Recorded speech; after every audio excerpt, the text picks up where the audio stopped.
Presiden Jokowi persiapkan agar Indonesia cukup makan. Ditulis oleh Eko Wibowo, dilansir dari sewur.com. Banyak yang seperti biasanya menyalahkan Presiden Jokowi begitu saja saat begitu banyak bahan pangan impor yang masuk ke Indonesia. Padahal sama seperti persoalan bangsa lainnya, pemerintah Presiden Jokowi hanya menerima ampas dari berbagai kebijakan pemerintah sebelumnya yang terkadang abai terhadap sektor ini, yaitu sektor pangan. Bukan hanya sekedar ingin menyalahkan masa lalu, beberapa kebijakan pemerintah sebelumnya diketahui memang berusaha menyentuh sektor pangan ini, tapi yaitu pendekatannya terlalu bersifat proyek semata dan nyata tidak berkesinambungan. Pada masa Orde Baru, memang pernah ada swasembada beras. Ingat, bukan swasembada pangan, tapi saat itu produktivitas lahan dipaksa dengan cara penggunaan pupuk kimia dan insektisida yang pada akhirnya merusak kualitas lahan itu sendiri. Kemudian, pemerintah waktu itu juga pernah mengadakan program mengubah 1 juta lahan gambut menjadi sawah yang pada kenyataannya seperti biasa hanya proyek saja dan akhirnya mangkrak. Selain itu, seringkali persoalan pangan menjadi sangat populis dan begitu politis. Masalah pangan menjadi bahan pidato pemikat dari panggung kampanye ke panggung kampanye selanjutnya. Sementara di belakang panggung lain tempat, dipastikan aliran bantuan paket sembako menjadi begitu deras dan lancar. Pada periode kedua pemerintahan Presiden Jokowi, agaknya persoalan pangan akan menjadi berbeda. Diberi penekanan, Presiden Jokowi mengebut proyek food estate. Menteri Pertahanan Prabowo Subianto mengungkap alasan Presiden Jokowi mengebut proyek food estate tersebut saat menghadiri secara virtual rapat senat terbuka Disnatalis ke-57 Fakultas Kehutanan Universitas Gadjah Mada secara virtual pada Jumat kemarin. Presiden Joko Widodo ingin mengembangkan pertahanan yang kuat berdimensi holistik melalui penguatan pertahanan militer dan nirmiliter sekaligus. Itu artinya pemerintah, dalam hal ini Presiden, semakin menyadari pemenuhan hak pangan rakyat merupakan masalah strategis menyangkut jatuh bangunnya sebuah negara, ujar Prabowo Subianto.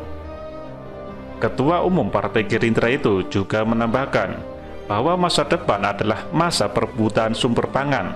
Meskipun saat ini kita memang tidak dalam suasana perang, namun banyak ahli memprediksi perang masa depan itu untuk menguasai sumber alam dan pangan. Hal ini seakan memutar kembali jarum sejarah.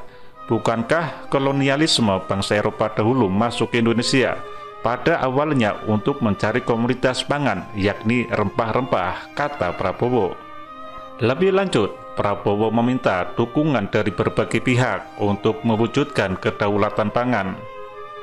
Kedaulatan pangan nasional harus didukung juga oleh sumber daya lahan yang cukup, sumber daya manusia yang tangguh, serta dukungan ilmu pengetahuan dan teknologi, ujar Prabowo. Persoalan pangan adalah persoalan sehari-hari, persoalan hajat pokok rakyat, tapi ternyata sering tidak terlihat, terutama bagi mereka politisi kardus tanpa idealisme yang jelas. Jelas persoalan ini begitu tampak di depan mata. Namun begitu, bagi mereka yang katanya peduli, yang katanya ingin menyelamatkan Indonesia, isu pangan ini malah lepas dari pandangan dan pemikiran mereka. Mereka sibuk mengkorek-korek mengkais bangkai komunisme di Indonesia yang katanya sedang mengancam. Mereka sibuk menunggangi penolakan Omnibus Law yang dibentuk pemerintah agar jalan pangan bagi rakyat Indonesia menjadi terbuka dan lebih banyak. Pandemi COVID-19 menambah susah Indonesia untuk mencukupi kebutuhan pangan rakyatnya. Masalah yang sama yang sedang dan akan dihadapi dunia selanjutnya. Dari situ seharusnya dapat dipahami ketika Presiden Jokowi tidak mengubah jadwal kerjanya untuk meninjau food estate di Kalimantan Tengah saat terjadi unjuk rasa buruh menolak Undang-Undang Ciptaker yang bahkan oleh para penyinyirnya saat itu Presiden Jokowi dianggap kabur. Jelas, karena masalah pangan begitu sangat penting, menyangkut masalah pokok seluruh rakyatnya, dan terkait dengan keberlangsungan Indonesia di masa mendatang.